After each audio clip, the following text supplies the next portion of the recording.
some people gone when I stand for the radio. But they say I'm not coming, telling me I'm not going to ring. Honest news that are burning, they could cheat, I ain't stopping.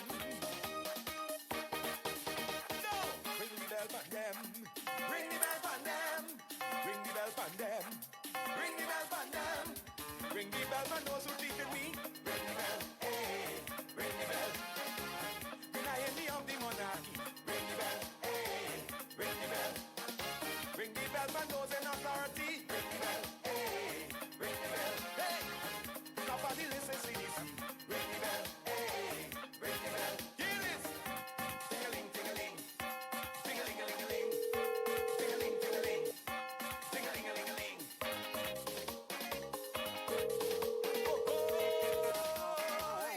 Oh, oh, all you from?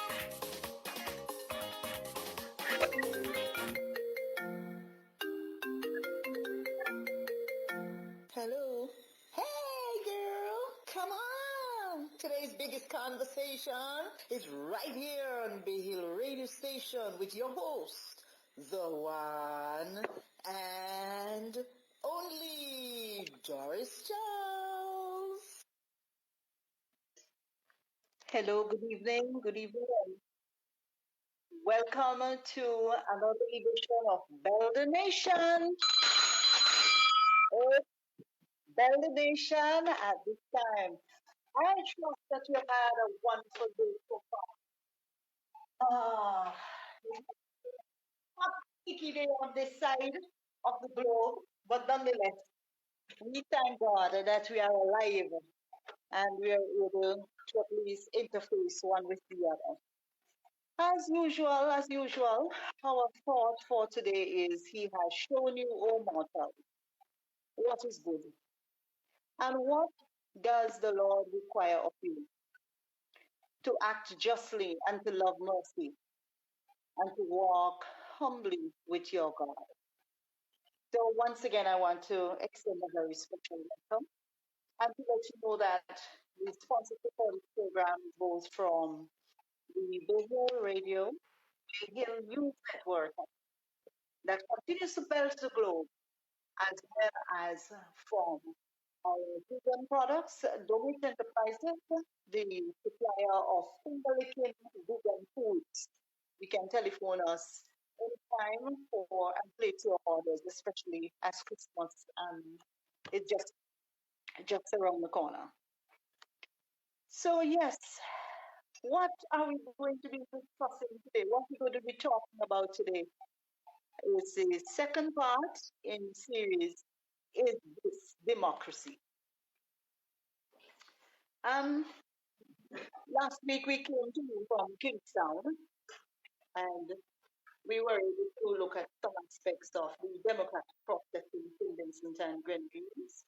We defined democracy. We spoke of some key elements in our democratic system of governance as well, bringing you some personal stories from demonstrators, or I should say protesters from the streets of capital city Kingston. So today I want us to just reflect on the fact that we are in a crisis that is beyond our comprehension for modern man, so to speak.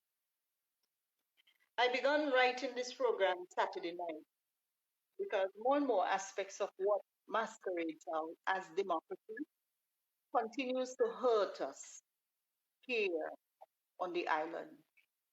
And many of our people are either naive or some are asleep or just ignoring everything away. I used to work in an office in the High Commission in London as a foreign-based diplomat, as a civil servant as well on the island, as a school teacher at one point. But more importantly, I believe that I'm a loving, caring mother, and I continue to live peaceably with all. True, there are some in the minority who are unapologetic in their sentiments towards me for reasons only known to them. And so I came face to face with one such individual during the airing of last week's program. And I embraced those negative comments. You know why? They serve as fuel for my journey. Life has taught me to listen to those who may be ignorant of what is happening around us, but those persons who express negative comments, they have their story. And so I remember a story in the Old Testament in the Bible, one of my favorite. A story about a fellow by the name of Joseph. He was sold to complete strangers by members of his biological family. And he would say, pinhead so, they could have killed him. The mere manufactured jealousies.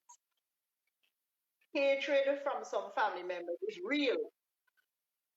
And the thing about it is, what is real in this current situation in which we find ourselves are things like victimization, being ostracized by fellow members of the churches, being criticized for not having taken the vaccines, the current COVID vaccine, and facing threats of varying sorts from varying sources, from government and the private sector. So how did we get here, and where is our country going? If we think that it is as easy as just sticking out our hand for an injection, then think again. There is definitely a wider, a bigger, a huge agenda that affects small island developing states like St. Vincent and Grenadines, and of course other nations of the world too. COVID-19 agenda is something else. And if I can make a difference in how we change that agenda for our own good and for our survival, and if we can do that together, we should be able to advance some good points. Remember, Build a Nation is about solutions as well. So we discuss the research stuff. We talk about what hurts, and we hit out at those persons who think they can muzzle us. And we say, look, this is a situation, but we want to see our country in a better position and the survival of us as a nation. So we came to understand that democracy is a system of government by the whole population or all the eligible members of our state, and typically this is done through elected representatives. There is that which we call representative government or a constitutional government built on a Westminster style of the steady democracy. You know, some components that work in our state, democratic ideas, religion, or external involvement with a number of regional and international organizations and countries and states that influence our foreign policy, our decision-making processes as a sovereign state, our trading arrangement with other countries, our representation at the United Nations, the fiscal measures that we utilize each year, the functioning of the three arms of government, our commercial and financial undertakings and commitments with local and regional banks, foreign direct investments, and so on.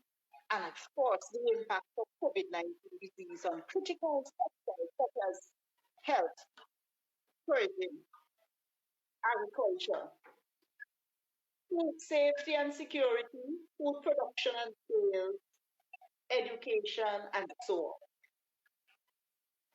Now, we are linked to a number of international organizations, as was hinted to earlier. And we, as a nation, we're going forward, yes, as a sovereign state, but we are, I would want to use hindered. We are more or less, we have to become aware of our obligations to some of these international organizations. Some are considered more important than others. Now, if we're not attentive, fellow Vincentians, if we're not attentive to what is happening around us as a nation, as individual family members, as politicians or aspiring politicians, this is an island with its coat of arms depicting not a just order, peace and justice will become obliterated from the face of the earth. I am not a prophet of doom, but I am saying that we are in a crisis unprecedented, and many of us are more or less not aware of what is going on. It is not this simple as the COVID-19 mandates, and then we resist it at all costs so that we remain alive and function adequately for as long as is humanly possible. No, man, it's more than that. So continue to research the topic. And so I am belling the nation, bell the nation, bell the nation. And that is my greatest gift, I suppose, within recent times. The gift of service to you, my fellow Vincentians and fellow citizens of the world, wherever you are listening to me, be it Canada, the United States of America, Malawi, Kenya, you name it, the Bailiwick of Jersey, you name it, here in St. Vincent. So I came across a couple persons, Professor Yuval Noah Harari, Mark Zuckerberg, Catherine Austin Fitz, Dr. Robert Malone, Professor Klaus Schwab, Bill Gates, and others. And their comments were too compelling to ignore. I listened to some of our church leaders who do not understand. And I say that without any apologies. They do not understand the bigger picture of the functioning of governments and the banking systems and their correlation to our economic development. Yes, we go to church and we sing and praise our God because we're supposed to be a country that has as at its core the philosophy of or the supremacy of God. Yes, we worship God, but there are other components within all of this. I am not, repeat, not an expert in these fields of banking and economic development. But what I do know is that as I continue to read and to listen to the thought leaders, the movers and shakers of this world, I understand that the impact of COVID-19 vaccines and all of that on our island is tremendous.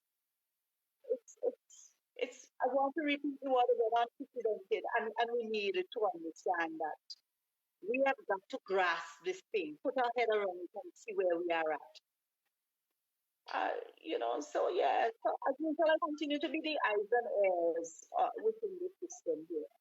This is why I couldn't continue to sit in my rocking chair and quote unquote smoke my intellectual pipe and ignore the cries of my fellow Vincentians. I understand their plight. Can't do it.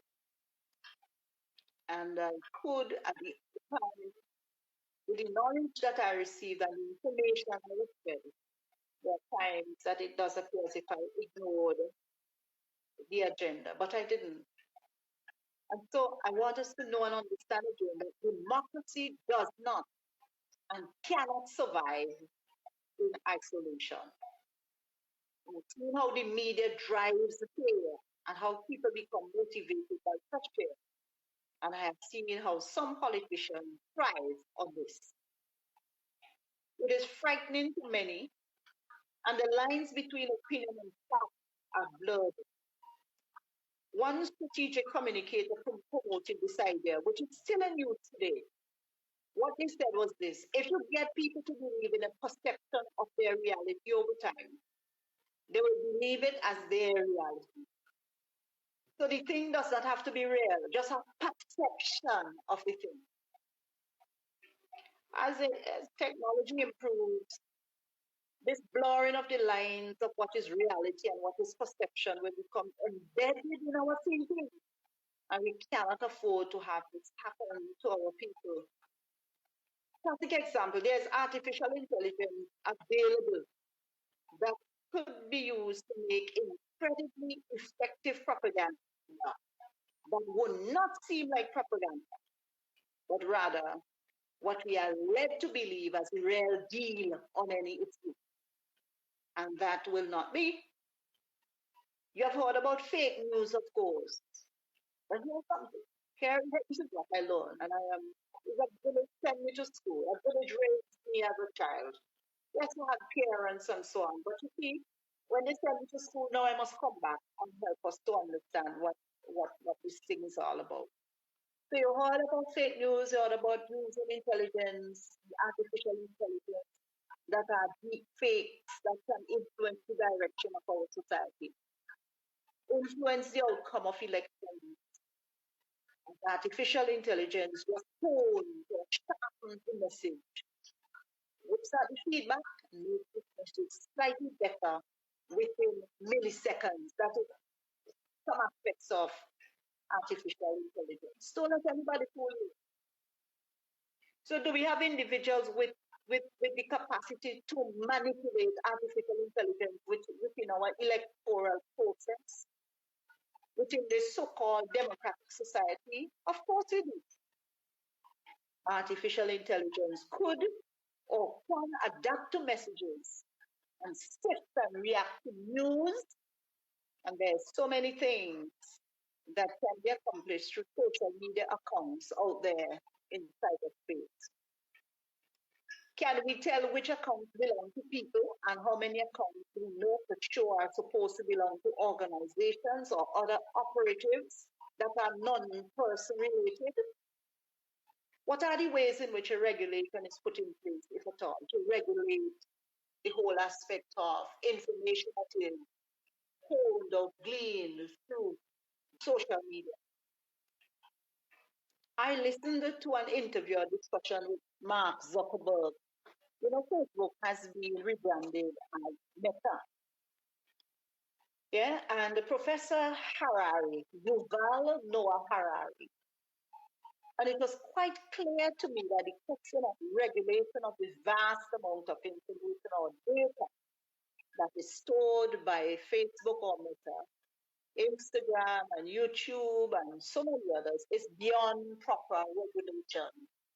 And then you ask the question, could it be that such regulation is too slow to prevent catastrophe within the human and artificial intelligence, physical, digital, and biological spheres of our existence? And I will talk about how COVID-19 factors into all of it. Are humans creating a linear response? Something changes or progresses from a starting point to an ending point. That's our linear response to an exponential threat, meaning growing or increasing rapidly, from artificial intelligence and other technologically combined weaponizing tools of varying sorts, where those lines are blurred between who we are as human beings, our physical existence, and what it is that will be put into our bodies. You know, that's critical. If it's not a linear response to an exponential threat does exist, what is the likely outcome? Is it not quite likely that the exponential threat will win?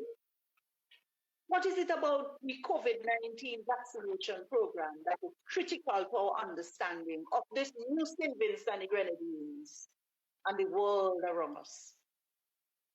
Remember Davos? You remember the word Davos? Davos agenda? Before we go there, we're belling the nation. Bell the nation. And you can call us at 1-784-529-8518. That number again is 1-784-529-8518. So as I was saying, at Davos, that's where the World Economic Forum, they normally meet annually. But Davos 2021, the Great Reset is not a conspiracy. Because some people say, well, there is a talk about the man, she research all them things, I'm not see anything. We do but just go get the injection and that's it. Let me tell you something here. It is an agenda for this world, this Great Reset and COVID-19 fact of fact. The coronavirus vaccination process is part of it. And they have been telling us, meaning WEF, the World Economic Forum, has been talking or hinting about a number of things for so long. 2014, 2016.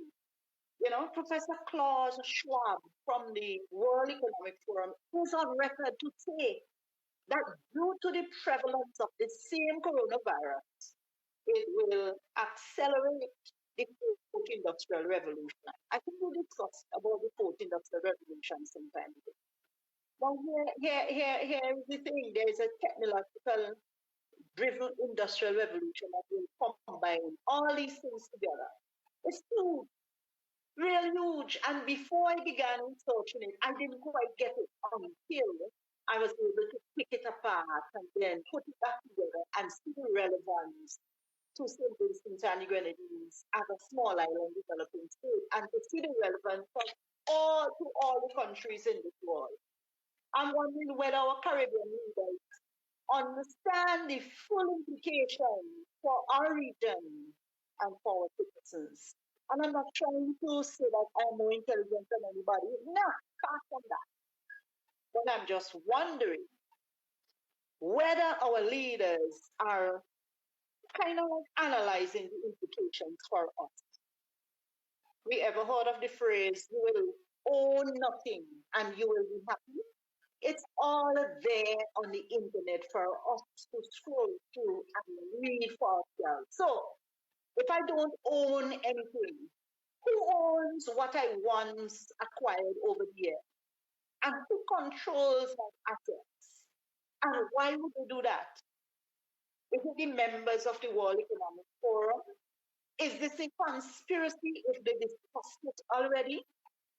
What about if the World Economic Forum has set a few major things in place and our world leaders, our local political leaders know what is happening?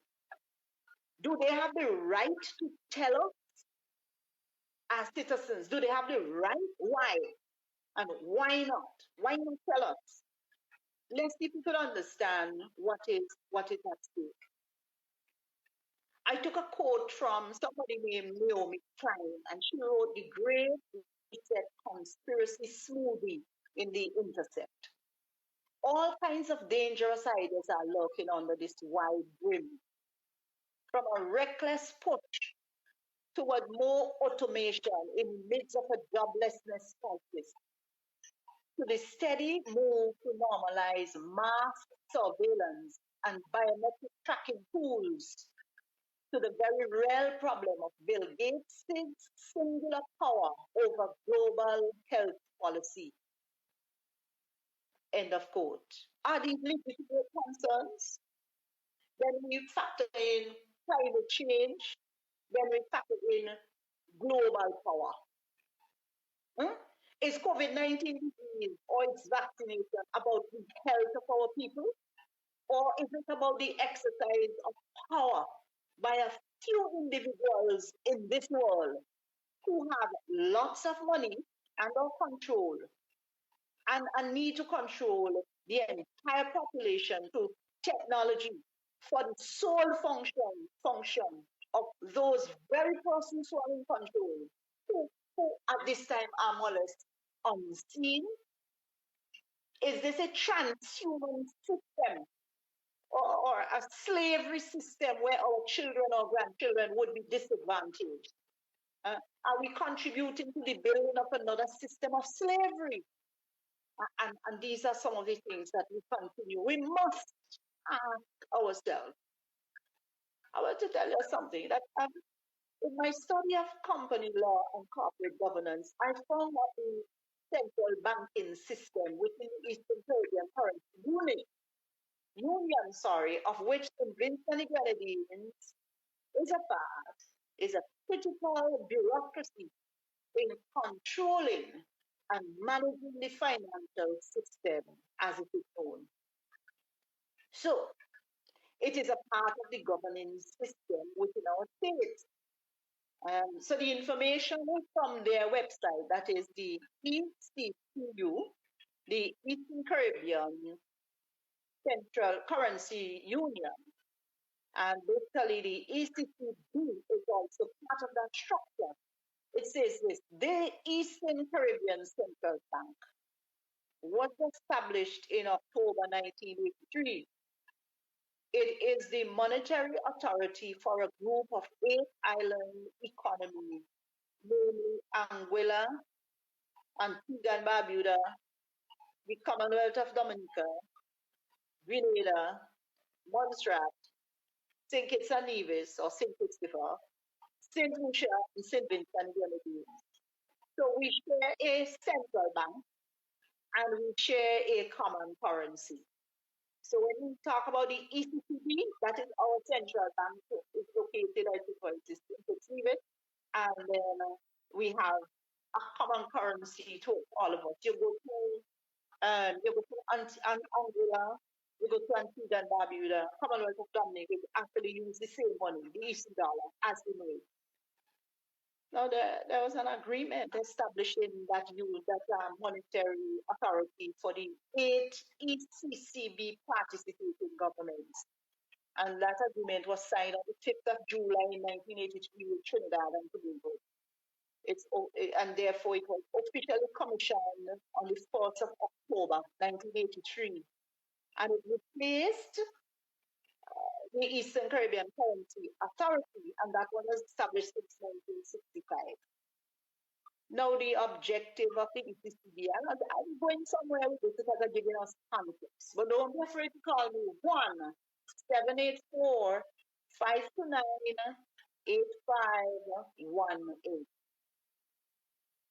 And so what I noticed from the website is this, that the primary objective of the Eastern Caribbean Central Bank is to maintain the stability of our money and the integrity of the banking system.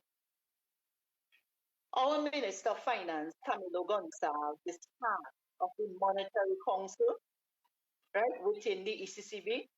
And you have heard of a fellow by the name of Edmund Jackson, nice guy. And he sits as the representative member of the board of directors. I recognize the name of one other Vincentian who sits on the management team, but there may be others. I think it's Sherman Pardon. Now, up to a few months ago in October 2021, they have a gentleman by the name of Governor Antoine.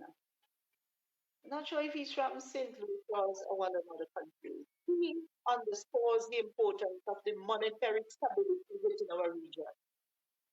He had said this, that in real terms, monetary stability means that the people of the ECTU, that is the currency union, of which we are a part, where our commercial banking system, all the monies basically end up going through that whole union, says that we can be assured that there's savings in the bank and that inflation as well.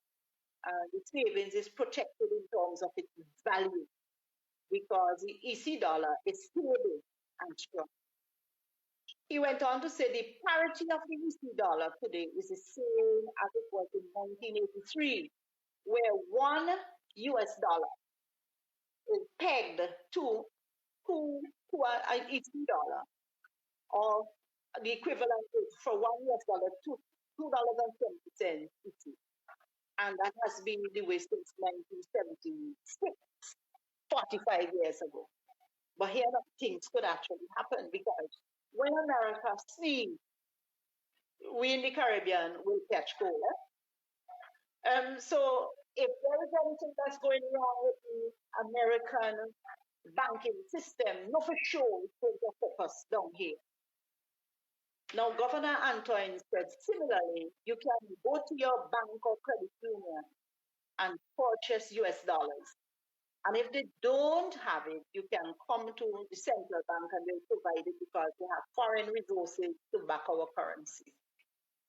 So my question is whether the strength of the US dollar will remain and whether our dollar, the EC dollar, will remain, with commensurate strength. And what is happening as we speak is that our country is going through a phase of change and financial remodeling. The currency model is in flux. You're hearing things like cryptocurrency, credit cards, debit cards, and so on. And everybody these days want to have plastics, meaning card you can swipe. And when you do that, you plug in some numbers and you transact it online and all of that. That is the way the world seems to be moving. But as the world turns and economies continue to evolve, part of the call for the Great Reset is to allow for a readjustment as to how we use the money and why and what it is that we purchase and whether we use printed cash like the dollar bill and so on or credit cards and the like. And the whole issue about the Great Reset is one of control and and making sure that persons line up, countries line up in accordance with the Davos agenda from 2021, especially when they talk about by the year 2030. We're going to happen to everybody. We will own nothing. Assets, we won't own anything, but we're going to be happy. Now, one wonders whether our central bank has been moving significant amounts of money, and as a sovereign state, how did that go? How does that go? Are there funny businesses with our money going on? We have to ask that question. Because if there are rumblings coming out of the central bank in the United States of America, you have to ask, can our money be accounted for? Is there anything left basically for our retirees? Remember our retirement and pension funds and so on end up in one place. Yes. If not much is left, what is the plan to get more money into the central bank? Or is there a smoke screen perhaps to cover the tracks of those who may have meddled in the money markets? Or is it that's what is happening in the Central Bank of the United States of America? How many trillions of dollars went missing some couple years ago? And is that impacting the ECTB in its operations and delivery of money to us as one of its states? Does it look at the COVID-19 disease and its vaccination program? Is any part at all of an agenda that touch and concern the financial system in the world, in the region? Can it be? And this is not conspiracy, I researched this thing thoroughly. Can it be that the COVID-19 virus or vaccines be used, can it be used as some sort of a cover-up, within to access some resources or to cover up something within the financial sector? I'm asking another question for a local business or local country here. If there is allegedly $95 million missing from our local financial portfolio, could it be that somehow the ECCB got wind of this somewhere? I'm asking the question, where are the true audited statements of this country that is required by law to give a clear picture of our true indebtedness? And I'm asking the question, how many millions or billions of dollars that's undocumented and these are undocumented adjustments that have accumulated over the years by successive governments? And you ask the question, where are these people who would have messed with our monies from the coffers of this country? Here's another thing. According to www.countryeconomy.com, the St. Vincent and Grenadines national debt from just a few years ago, 2017 to 2021, is as follows. Our debt is 73% of our GDP in 2017.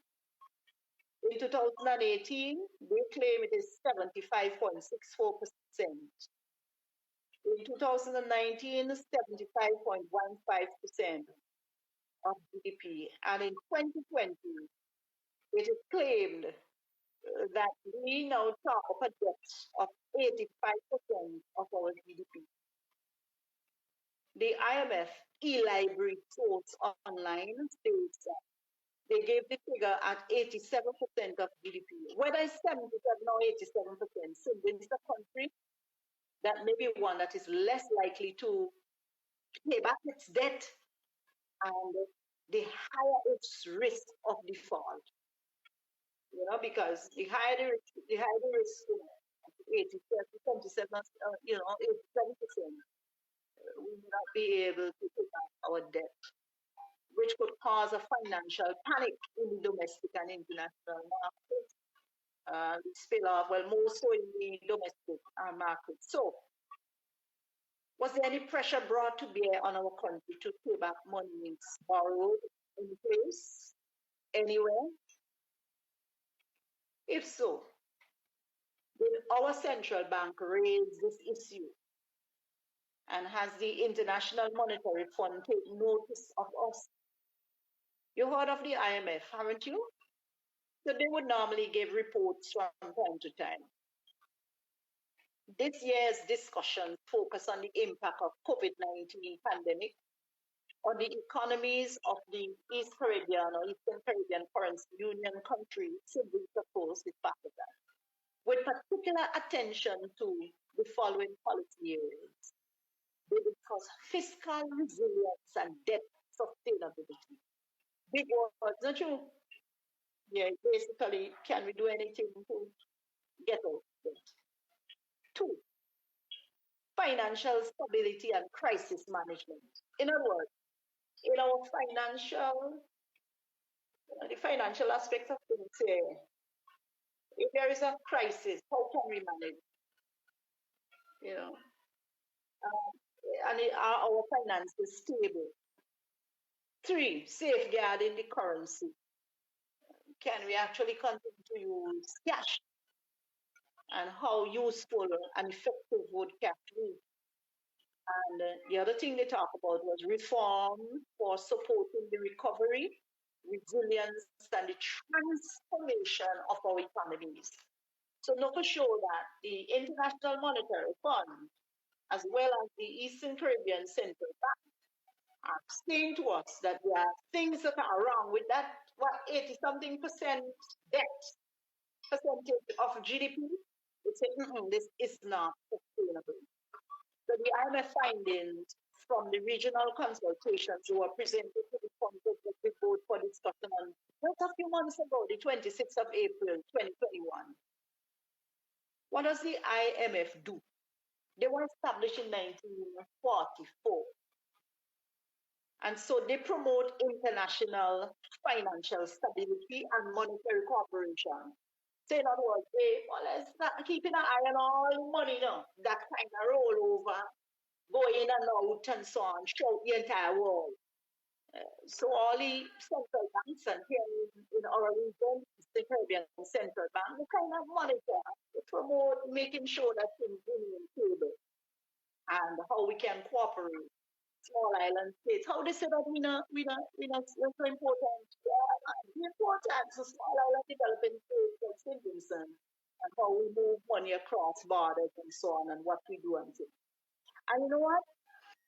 IMF facilitates international trade, promotes employment and sustainable economic growth, and helps to reduce global poverty. But I want to throw in a little bombshell question. Is that true?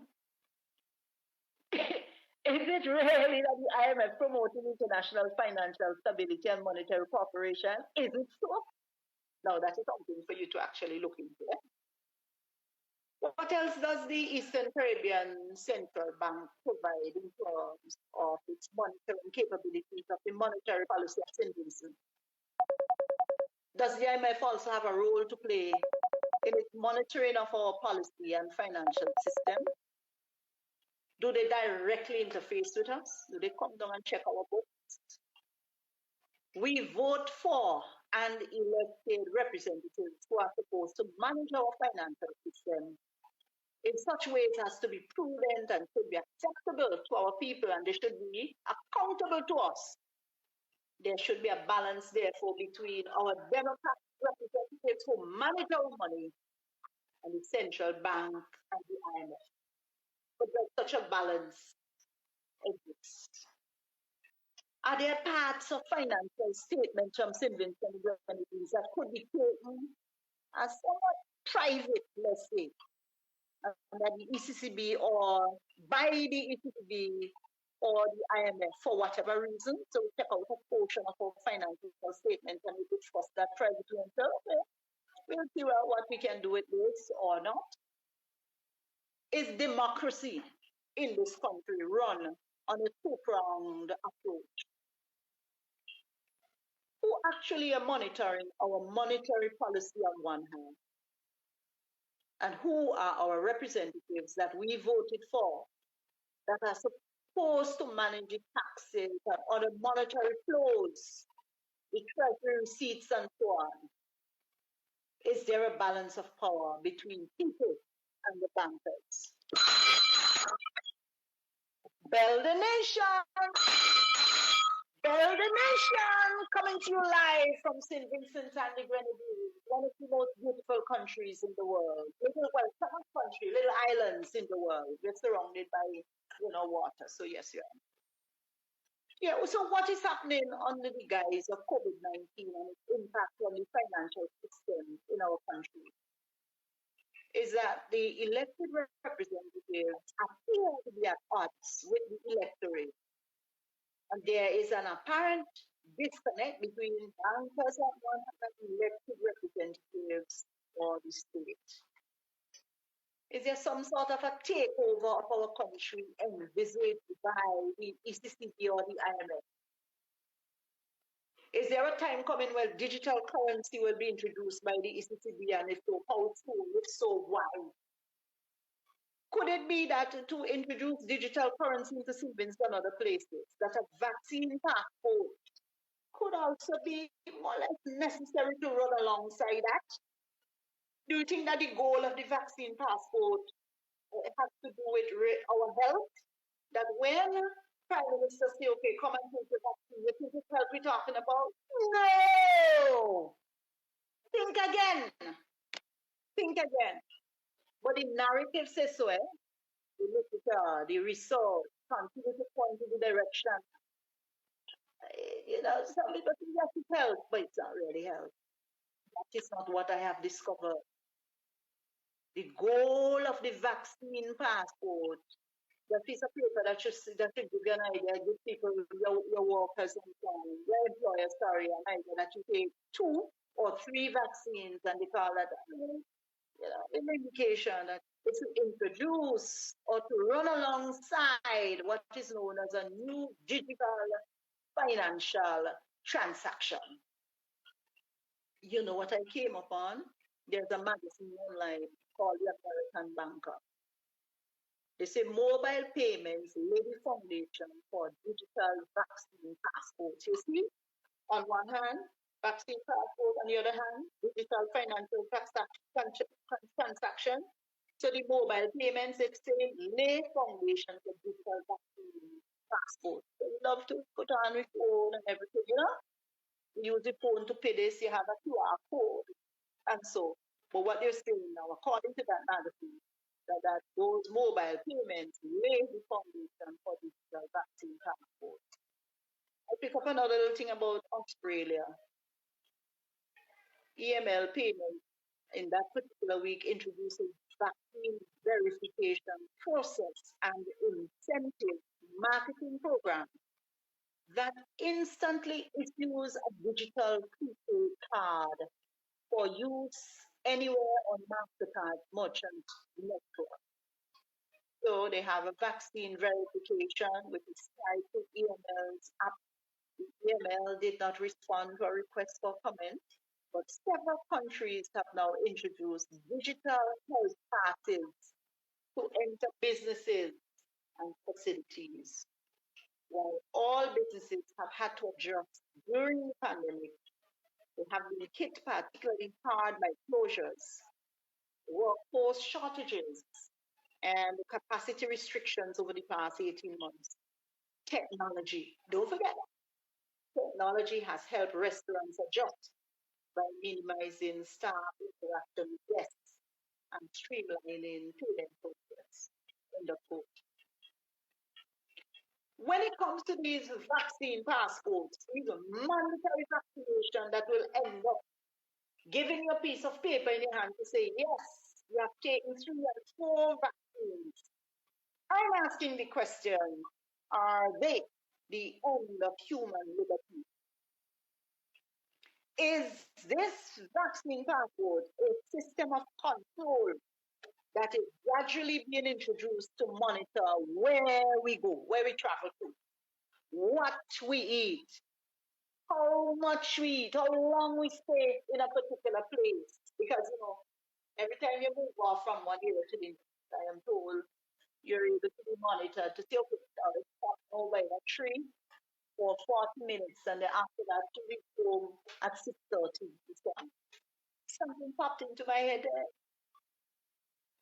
So technology has the capacity and the capability for complete control of the system of political and economic control.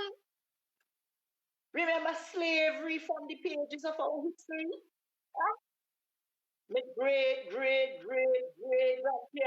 were slaves. They were within the system of control. You know the reason why slavery ended? The banks could not perfect their collateral. And so banks were losing money they couldn't trace. Sometimes slaves are being sold and they're actually in different islands as well, across the different regions, and so the bank couldn't really monitor that. So there was also the rebellion of the Haitians, from the pages of our history books. Although several armies were sent to quell that rebellion, it didn't succeed. So I'm saying another system of slavery has been introduced right before our eyes. Financial control, digital, use of technology, vaccine passports, going in the city, don't make anybody fool you with intentions and my fellow citizens of the world. Don't make anybody fool you. This is exactly where it is going. So digital technology can now perfect the collateral. You have space weaponry, you have surveillance, all those things are available for us to do. And any sort of rebellion I will try anywhere because the whole system is now digitized. You are able to see where people are. And you could send in a drone, with some little thing attached there, you detonate, boom! You quell a rebellion, you destroy population. Slavery is the most profitable business in the world. People work for you for nothing. Put it this way, folks work for you. You don't have to pay. You gain all the profit. You give them a piece of food here and there. You buy property and clothing and so on. But it's your plan.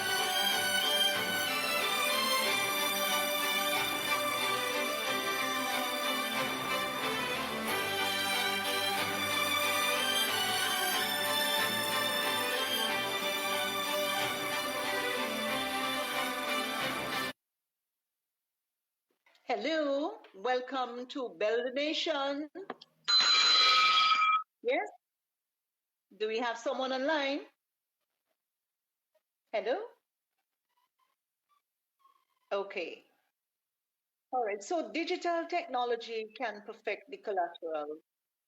With space, weaponry, surveillance available today, any rebellion can be quelled and slavery. It's the most profitable business in the world. And we are headed right back to a sort of new slavery mechanism to the digital, physical, and biological spheres of our development, as advocated by Professor Klaus Schwab of the World Economic Forum. And I know some people may question me to say, well, nah, I don't think so. Let's watch this space. There's the technological capacity and capability to implement slavery with its components of control. Hmm? This whole thing about gene therapy. Remember what Dr. Robert Malone said? Eh? He said that these vaccines, and he went into an explanation as to say that when you vaccinate somebody, that sort of stuff is not going to stay right around the area. It finds itself, travels itself throughout the whole body. That's why you have people who are suffering from kidney problems. Some again, some people they lose the ability, to perform sexually and so on. Some again may not have children. Where did all of that stuff come from? It's injection. It is injection. It is lucrative. This whole thing is a lucrative business. So could it be that if technology can assist with the longevity of some individuals who wish to control the vast majority of people on Earth, why not use it effectively? Hmm? Can population control, spending habits, food allocation, innovations in healthcare? Because definitely there would be some improvement to longevity, because that same gene therapy has some good in it. I understand we could take out some spike, that medically phrase. We could take out one of the spike proteins and put something else in there to enhance whatever. And for example, they were telling me this whole thing with diabetes that we could improve. Some persons could get better. But then you see all this kind of information behind the scenes, if not properly regulated, if a lunatic get hold of some of this information, you're telling me Star Wars will become real wars in terms of just destruction of human beings any place on earth. And so, can ethnicity be selective, manipulated? Could there be a selective genome sequencing as well as selective births of children, a selective race of people? You know what I mean? So yes, control, power, digitizing a system, you name it, it's all there when it comes to where we are in this world.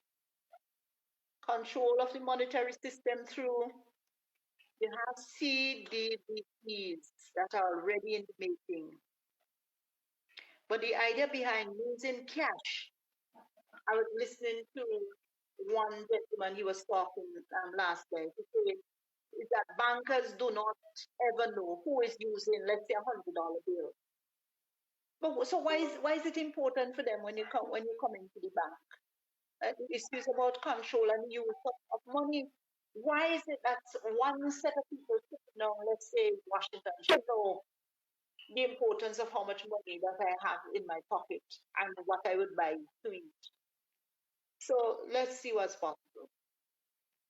The central bank, I am told, will be able to trace who is involved in the transaction across any country. So let's take the ECCU, Eastern Caribbean Currency Union. The technologies are already available for such coverage because as I researched, I was saying, I wonder if they have introduced it. And then I remember about Dcash. So, does it mean that a person will no longer have cash to use to purchase anything he needs? Does it mean that a person will have a credit at someone's store? Why is that important? Why control every detail of one's financial transactions? What if store owners don't wish to sell you a particular product? Will you be denied? Will you be denied? Or will it be that the system is so glued up together that they can't deny you? What about travel to and from places of interest of your work? What about the time you arrive at work or go to the park or engage in recreational activities? How many times would it be allowed to purchase petrol if you present, let's say, a vaccination card or you don't present one? Going to the doctor's office, visit to the hospital, visiting friends, will there be a limit on how one can travel without or with the vaccination card is not this complete control on all human activities at a very intimate level? Do the elected representatives of our country know and understand it? Do they know the thinking behind the vaccination card? If they do, why are they not telling us? Why keep this a secret too? Why is it that people's privacy will be eliminated through the use of vaccination cards? You have principals who call my phone and tell me, look, we were required to do this, that. And folks are volunteering information. That should be your private stuff. So right where we are even now, I had to report and say, yes, this is what I got. This is how many times I visit the doctor. That can't be right. Is not this a slavery system? I call it new slavery system that is returning to our state. Is it true that the ECCB have issued its own digital currency? Well, yes. So on the 31st of March, I'm not making this up. There's a thing named Dcash. So Dcash was designed and developed by the international fintech company that is called BIT, B-I-T-T, in partnership with the Eastern Caribbean Central Bank. And it became the world's first retail central bank digital currency. So CBDC, Central Bank Digital Currency, to be publicly issued within a formal currency union. There was a launch, and BIT Chief Executive Officer was Brian Popelka. It's there on our stuff there on the computer and the internet for you to see. He commented, he said, CBDC, that is central bank digital currency, are truly transforming the way that financial transactions are conducted around the world. This change brings significant benefits, especially to emerging economies. Of course, we know what? Dcash is a game changer for the people of the Eastern Caribbean. And BIT is exceedingly proud to be the ECCB's digital currency management systems partner on this globally pioneering pilot. As they launch the world's first CBDC within a currency union, BIT extends wholehearted congratulations to the citizens and residents of the ECCB. So right away now, you could stay on your bed and you want to organize something all over Liverpool and Willa and so on. You purchase something from a company there and you get somebody to go and pick it up. You have to move any place. So during his official address, Timothy Anton, the ECCB governor, in March 2019, the ECCB announced a bold decision to develop its own central bank digital currency. I said then we will not outsource our development. The ECCB chose to partner with BIT because of the company's shared values of citizen empowerment through financial inclusion and its respect and understanding of the needs of emerging economies. These past 2 years have been an intensely collaborative journey, and both BIT and the ECCB have learned many transferable lessons along the way. And then he went on to thank BIT for being their official technology partner in the development of Dcash and for helping them to deliver the transformation opportunities that the central bank digital currency will bring to the people of the youth. So will the vast amount of transactions end up being done through this CBDC system instead of cash? What about Bitcoin and blockchain? Have you ever heard of those? Will they be allowed to circulate within the money markets? Is this not a control system or part of a control system? Coupled with our cards, vaccination cards? Is it the end of the road for us? Is the central bank going to destroy the sovereignty of governments?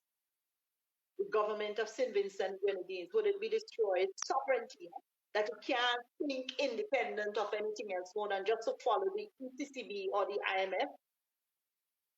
Will they be able to destroy the power of the elected representatives who should be supervising budgetary allocations to us, the citizens of this country? In other words, will the ECCB and the IMF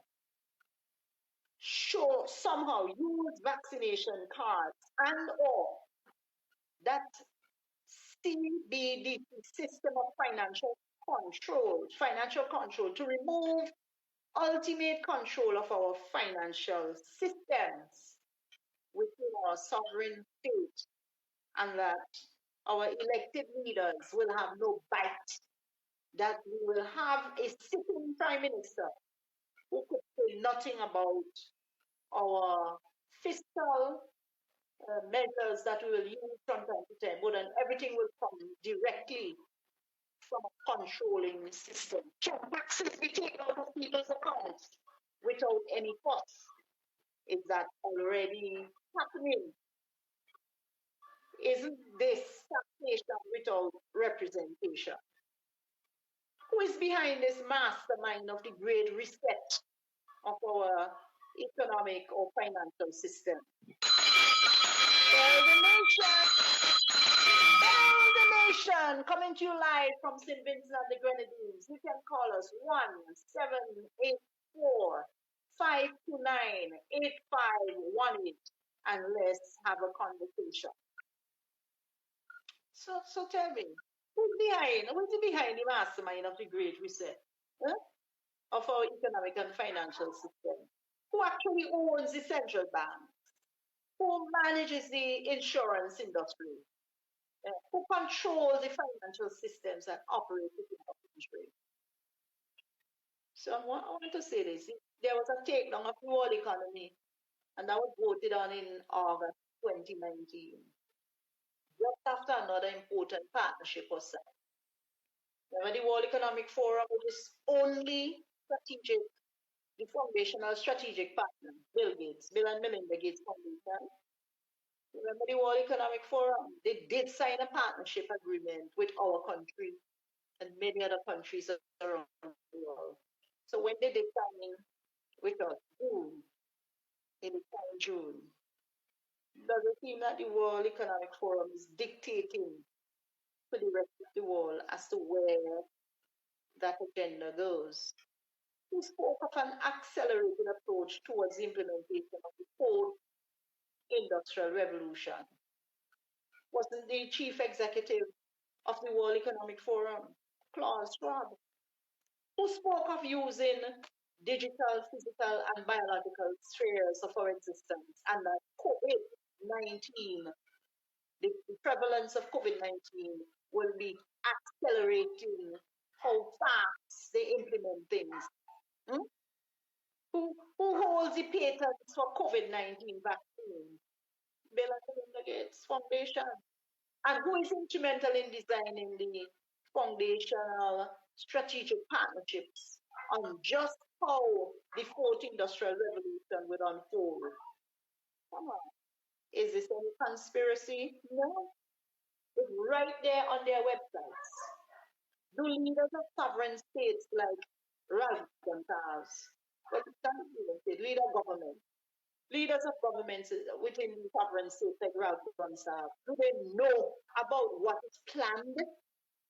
Does he understand the significance? Forgive me when I say understand. I'm not using that to try to, kind of undermine him or anything. But when I say understand, does he comprehend the significance for small states like ours? What can he say to us as citizens? Continue to force us to take a vaccination card, the COVID vaccination, knowing full well that it is heading somewhere. Does he inform cabinet about the ramifications of the vaccine passport? Because if he does, then some of these politicians would be able to understand they can force people what about the CBBC platforms that are currently in use within the entire financial system? And that is being orchestrated, has been orchestrated in St. Vincent and Grenadines. Are there programs to teach people about the impact of these issues on their daily lives? This thing about herd immunity. After a while, will the herd be herded into some place to sit quietly and what? They say by 2030, you will own nothing and be happy. You'll be giving your food, your medication. Those of us who still around, some will die, of course, and the others who just lay around limping along. Will they be given something to make their hands shake, or would they be given something to make their hair grow longer, or their nose sprout something? Would they be used, their bodies be used in experiments so as to facilitate, stuff, try out all of the time? Is the COVID-19 vaccine for some of the gene therapy issue that will be manipulated and manipulating to the rest of the population in St. Vincent Grenadines? Is it not true that the COVID vaccination card is not about health, but rather about the economic and financial adjustments that are engineered externally to the state of St. Vincent? If Ralph themselves able and willing to stand up to the might of the IMF and the EPCB and say to them that we don't want these systems and that it could not be implemented in our country, I don't think we can. I went ahead already and done signing on behalf of us to say this is what we are going to do. Is it any wonder that vaccination cards and other similar cards are already afloat in the state? I came across a fellow by the name of John Titus, and he says that this whole thing about coronavirus is that we're not telling us the truth. Is coronavirus the tip of the iceberg? Is there a greater thing to come upon, to be unleashed upon humankind? Is there not a major virus on its way? And I ask this question, does coronavirus really exist as we believe, as we were taught by the media? Or is this just a perception of reality? And that at first I had heard this say it was a flu-like something similar to the flu. It was a hype-up flu. And then all of a sudden, you hear coronavirus, and a whole heap of figures just gradually mount up. And I'm not saying people have not died, I'm not saying that. But I do not believe that at the rate at which they claim, when I say this, the media fed up information, I do not believe that the rate at which they say people have died all over the world, that they have actually died that way. So the lines get blurred, especially when one sees the economy of our state being destroyed. What exactly does the printing of new money have to do with the destruction of small business economy? Will small businesses be able to continue to use cash as opposed to the use of Gcash or any other platforms that they bring up? The CBDC platform. What about owners of small businesses? If they refuse to be vaccinated and they have no vaccination cards, nothing, are they allowed to play in the game of country economics and country politics? Will they be allowed to? Will they be locked out of all financial transactions? Are we not seeing that the rich are getting richer and the poor are getting poorer as a result of the control mechanisms that are instituted under the cover of COVID-19? Is this being made up by those within the World Economic Forum? The major stakeholders, they have something like over 1,000 paying members, and these are big, right from the big league. Yeah? Is this a plan? That is the COVID-19 vaccination program being engineered by those who are at the top of the game, top of the world's financial systems. Is the company BlackRock somehow responsible? Is the pandemic so-called planned to this very letter to take down the economy that we once knew. Economy on small island developing states. Was this all in keeping with the Great Reset? Why have so many pastors and others been bought into a lie to think that if we take the vaccine, that the world will go back to pre-COVID days? I have news for them. We are going back. Let me say it nicely. We are not going back to pre-COVID days. Don't make anybody fool. The damage has been done and it's irreparable. We're not going back anywhere. It's a big fat lie. And many governments and other key people don't understand that COVID-19 disease, with its huge uptake of vaccinations, is a manipulated cover by the Great Reset, or called the Great Reset. It's part of the Great Reset. So there is a radical centralized control, and that is embedded within this vaccination program. It is embedded within the whole aspect of digitizing everything.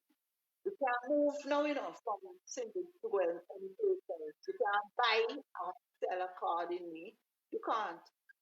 Because, well, generally speaking, some people do get away with it, but generally speaking, in the main, you can't really make a move unless you are actually tied to one, a digitized approach towards commercial activity and living or life as we know it.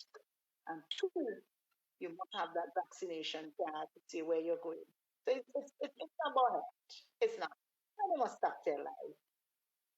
So there's a radical centralized control of the human race through this vaccination program articulated by the World Health Organization and supported by the United Nations, of which we are a part, as well as the World Economic Forum and its partners and other international agencies. It's a lie. The vaccination program continues, but the real reason behind issuing a card saying to you that vaccination is mandatory, it is about population control. It is about blurring of the lines between the digital, physical, and biological spheres of our existence.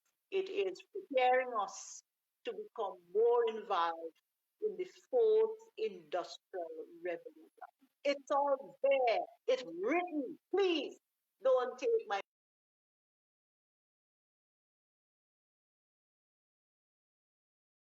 word for it. Read it. Read it. Is it not true that if one looks at the whole, the whole picture and giving a direct plan? Okay. Hello? Hello? Is someone there? Hello, good night, Mrs. Charles. Yes, good evening. Welcome. Welcome. Is this Mr. Williams Thank you. from the UK? Welcome. Yeah, thank you. And I just want to say thank you for the enlightenment that you actually opened up our people to in terms of thinking, because I've noticed it seems like I wouldn't say just St. Vincent, like the entire world have been drunk by fear. And Yes. you've touched some very important points tonight. Some of it I've never think about, and Yes. it's quite a lot you've mentioned. So I'll try to see if I can simplify it as much as I can. The first shock Okay. I have is when you mention about the amount of debt that St. Vincent have, an island of just over Yes. 100,000 people. So if we have Absolutely. our debt is about 85% of our GDP, I don't think Correct. our people really realize that St. Vincent is not really our homeland, because then whenever there is a loan, there is an agreement. Whenever you cannot pay that loan, there has to be an agreement how the lender is actually going to be repaid. And one of Mhm. the things I've always observed with both the NDP and the Labour Party, because I've lived and seen that both of them they've actually gained leadership. I've lived that. And one thing I've seen in common, what they've done, they've played on the poverty of our nation, and not poverty in a bad way, but people who have less access to income, and they play them against each other. Mhm. So whenever NDP is in power, they are the people, the supporters for NDP benefit, and vice versa. So now we are stuck into this party politics, and the real issues we should be addressing, like the things that is in the best interest that all Vincentian, whether what is your political affiliation, we all should be focusing on these things that we benefit from as a whole than to be happy to be suppressing someone because of their political association. Now, this Mhm. is something that we need to address, and it's something I'm going to look into. I mean, how many Vincentian are aware that our GDP, our debt is 85% of our GDP? That means we only have 15% to finance St. Vincent in terms of health, salary, pension, have you mentioned. The second thing Mhm. I would like to say, no disrespect to Prime Minister Ralph Gonsalve, I think we need to also look into the sanity of this leader, because we have countries like the UK, we have Germany, Canada, the US, of course, who is considered the world leader, and also China, who is upcoming. But not China in a sense to the point I'm making, but I'm talking about leading countries. So let's me focus on the UK, Canada, USA, Germany, and so on. The coronavirus is something international. It's not something about St. Vincent. But what I find strange is the authoritarian approach of Prime Minister Gonsalves. And he have the Mhm. audacity to tell Vincentian, and I'm glad you mentioned about our African enslavement. I don't want to use the word slave because we Mhm. were never slaves. We are people who came from royalty. So we were enslaved Mhm. by Europeans, which the Gonsalves, they are remnants of Europeans. So it's sad to see that Mhm. Europeans who have enslaved Africans and enslaved to a Mhm. point that we were not paid. We were considered a commodity. We were considered three-fifths of a human being. And then you have remnants of that same descendant who is now our so-called leader. And he is now treating Mhm. us as an economic slave that if we don't take his medicine, we don't have a job. And I think that I said it before, Vincentian needs to realize that the name Vincentian have been given to us by the people who invade St. Vincent. We are African, because the reason why I'm saying this, if you take a horse and it give birth to another horse in a pig pen, that doesn't make it a pig. So if we leave Okay. Africa black, you look at us, you can't take us for anybody else. We are still Africans. So this name that we've Okay. taken on Vincentian, not only that we see ourselves as Vincentian, we see ourselves disconnected from Africa. So anything that goes on in Africa, we don't see it plays any bearing on us. And that point that you make Okay. with slavery, I find it relevant because our people, those who are supporting the ruling party, they are happy to exercise this so-called power used against the people who are expecting them to lead us, because Gonsalves, he is not untouchable.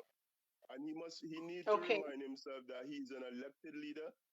He is there to represent St. Vincent and the Grenadines, wherever your political affiliation is. And he is behaving more like an authoritarian leader that nobody Mhm. cannot speak to him.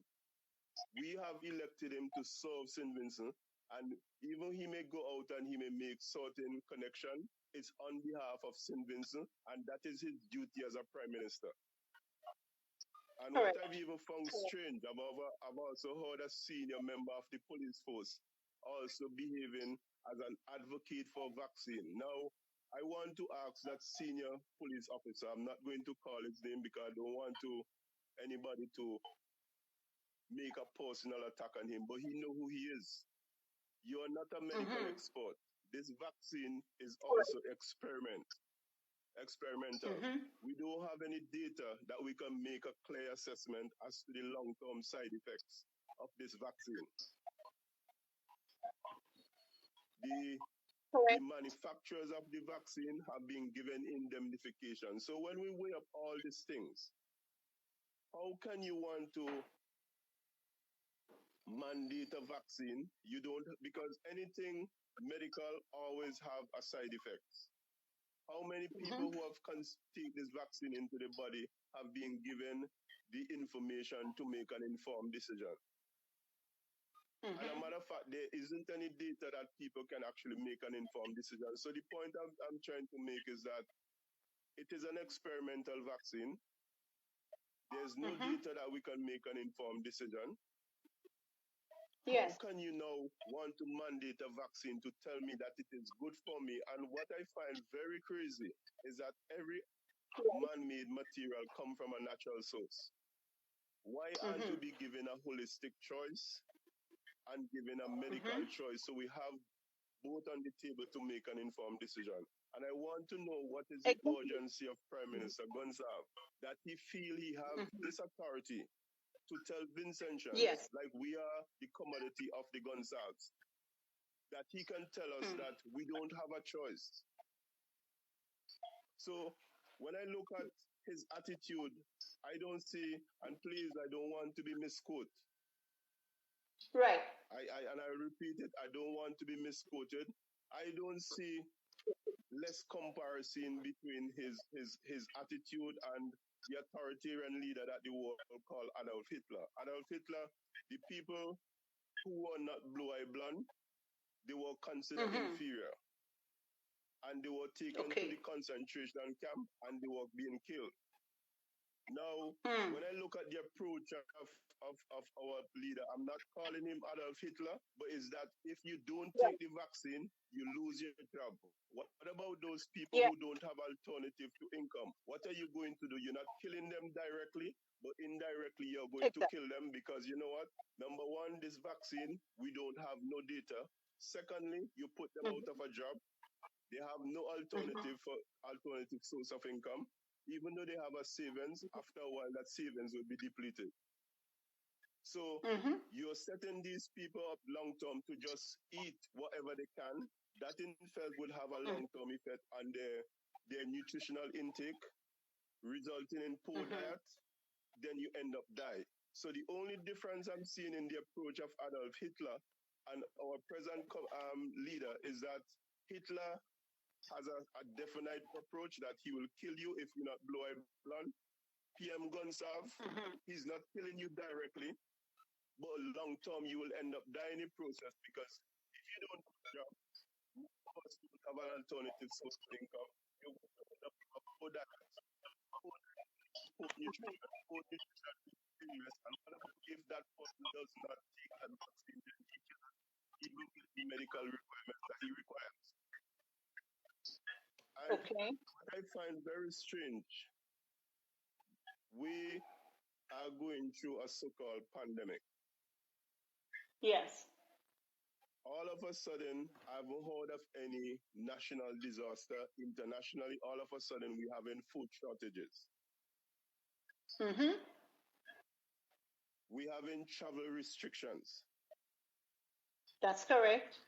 We have restriction where I've overheard Jamaica that soon that if you don't take your vaccine, you may not be entitled to the medical benefits that you're entitled to. So I want to know, if you notice gradually, we have a passport and that seems not to be valid anymore, because all of a sudden, this vaccine passport seems to be the identity or the determining factor for we to actually inherit any kind of benefits that we should be entitled to. And what really concerns me with PM Gonsalves is that St. Vincent is a democratic state. And also, we are also member of that Nuremberg Code that we have signed. And the first principle of the Nuremberg Code, it says that any medical experiment, the person who is taking it should have an informed consent. They should not be coerced, neither duress. That's right. So I'm really confused with the approach of our Prime Minister. I'm really confused with we are living in a democratic state, and we haven't even been given a referendum where people can sit down and actually have a discussion. And I still am asking myself, why is it our opposition is so quiet? Why is it our legal profession is so quiet? Why is it Yep. we have medical experts who are capable of explaining to us about this vaccine? Why is it the Prime Minister is the spokesperson for everybody? And why are we sitting back and allow this man to treat us like we are, no disrespect to animals, like we are an animal Right. to the slaughter? Now, people fail to Okay. realize giving away this freedom, because what I find, as well as seeing a few media outlet who are actually interviewing people. And I would ask them to refrain from this. Asking someone whether they Mm-hmm. take the vaccine or not should be a personal discussion. And no one should be forced to give out their personal record in public, whether you vaccine or not, because since when that becomes public information? And Exactly. these are the Exactly. things I agree with I've you, Paul. noticed that is gradually taking place from this COVID vaccine. There's so much thing that is attached to it. And as I said, I hope I make myself clear, because I'm speaking free speech. I sit down to your program. I'm trying to analyze exactly what you said. And I hope I've actually Yes. made my point. And whosoever is listening, I've made something that they could understand or ponder on with regarding to this current situation in St. Vincent. And I'm saying again that I know this vaccine is not an issue of St. Vincent, but my main concern is the Yes. authoritative approach of Prime Minister Ralph Gansab and the senior member who are there to represent our people are treating our people as if we are slaves, enslaved. And I'm saying, my Yes. people, Prime Minister Ralph Gansab have no authority and no rights over no Vincentian.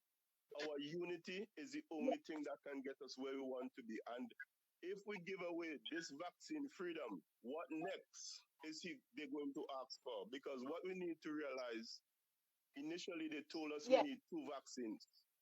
Now some people Yes. don't even have the second dose, and they're telling you that you need a booster.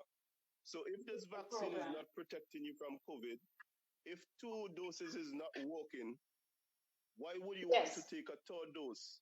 And you don't even know the Correct. long-term implication linked to this vaccine. And Okay. presenter, thank you very much for your time. Yes. And I say I hope my Okay. point actually makes some sense, because I'm just speaking from my heart. Thank you very much. Absolutely. Absolutely. Okay. Thank you very much, caller. You have made some very solid points that I was planning to take up in our next follow up in terms of solutions. Remember, build a nation, build a nation, build a nation. It's about solutions. It's about solutions. And as we discussed, there are a number of things that are coming out.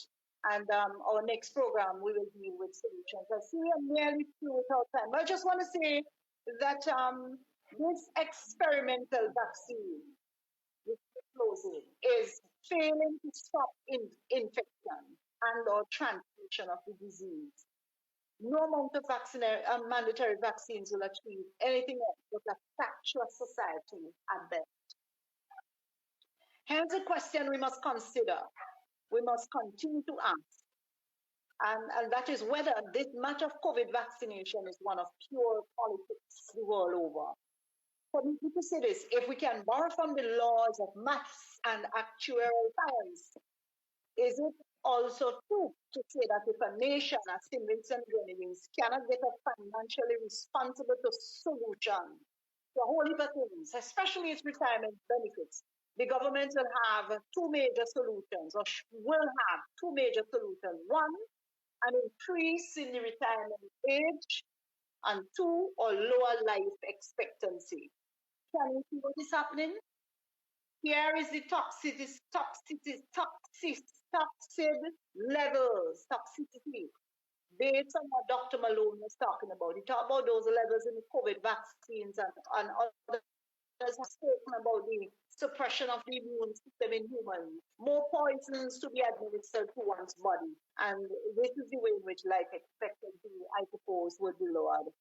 Is life expectancy an issue in St. Vincent and Grenadines? Was there an increase in retirement age for persons like myself? At first, it was set at age 55 for some workers, then it went up to 60. I'm not sure where it is now, but there's always talk about repositioning, readjustments, when an individual her retirement benefits, and how the this whole vaccination program impact that.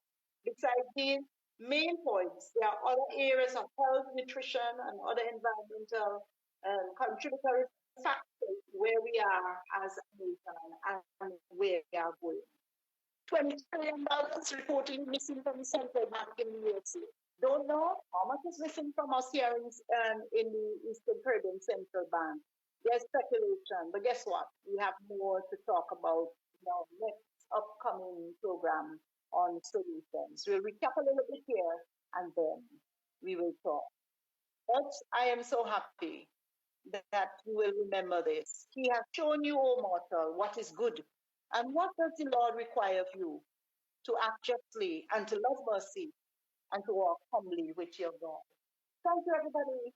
Have a blessed evening and all the best. Be good until next time when we tell the nation. Goodbye. I'm Doris Charles. Ring the bell, ring the bell, ring the bell.